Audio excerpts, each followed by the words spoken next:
Bismillah, in this part, we're going to explore the 8 criteria of authentic assessment or AtAs, and this is adapted from COH 2017. Now, the first one, authentic assessment should be realistic. Assessment tasks must be closely related to the people in the related field that they do. So if it's a culinary course, then the authentic assessment would be requiring students to really do what chef would do in restaurants and etc. Okay, so that's the core criteria of authentic assessment, that it reflects what the professional actually do. The second one is that it should encourage critical thinking. It should encourage critical thinking, for example, analyzing, interpreting, and evaluating tasks inside the authentic assessment. For example, in cooking the curry there, it requires them to you actually assess when you ask students to cook curry, you actually assess on how they actually determine which ingredients is good or bad, okay, which is rotten or not, the differences between certain herbs, okay, and spices, for example. And then you also test, how do they actually evaluate the taste of curry, contohnya whether it is cooked or not, whether it is just nice or not, and etc. There, so it develops critical thinking while doing the authentic assessment. Creative thinking, okay, should also be there. It should encourage creative thinking, for example, combining knowledge to solve a problem in a new context. Like, for example, cooking curry again. So let's say you give them a task in which they need to cook curry for different kinds of people.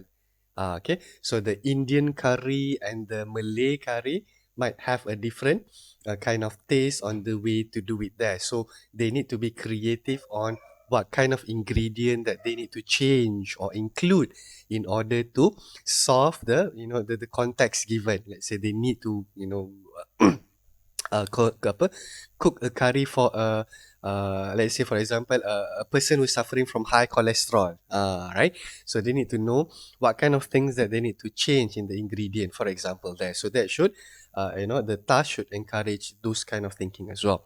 Now, authentic assessment should also provide opportunity to improve their work through teachers' feedback. So there is also practice session in which when they do, the teachers have the opportunity to actually give feedback so that students would increase, okay, or learn from their mistakes from these practices of authentic tasks. And then teachers should use evidence, use multiple types of evidence of students learning for improvement purposes. So instead of just looking at how they do it, use multiple evidences such as interview them and allow them to explain why they choose this ingredient, why they choose that ingredient. So basically use multiple evidence here reflects that you use holistic way of looking at a task. So instead of just seeing and looking at just the product, you also look at the process, you look at their elaboration, you look at the customer feedback, for example, of the curry that they made. So use multiple evidence in order to have a better holistic feedback for students' improvement. And scoring, since we also use multiple evidence to provide feedback, so it's natural that in the scoring area, okay, when we mark the student's task, it should also be multifaceted scoring criteria that is used transparently. There are two criteria here: multifaceted and transparent. Okay, so multifaceted means that it considers holistic areas of it. You consider the process as well as the result. You consider the customers' feedback of tasting the curry. You consider their explanation and planning, okay, before they actually cook the curry. So it's multifaceted. You can also test, or give some appreciation to their patient, okay, considering some non-cognitive elements in assessments, right? So you can reward or appreciate patients when cooking curry or managing a team of chef, for example. So it should be holistic in terms of scoring, or in particular the rubric, okay, should have multiple uh, multiple areas of being assessed, and it should be transparent, meaning to say that it is communicated to students and it can be discussed. Okay, it can be discussed. It's communicated to student. It can be discussed, and when we score it, we also explain why students actually get the score that they got. Okay, so this is what it means by transparency. Number 7, self-assessment. Students' self-assessment of their own learning experience is crucial. So the task also should allow students to be able to self-assess. Okay, so this one is also related to the previous point here, in which if the rubric is transparent and is given to students are able to practice on their own, and they are able to use the rubric to actually self-assess and know whether they are doing correctly or not before the real assessment. Okay, before the real evaluation session. And the last one, there should be moderation.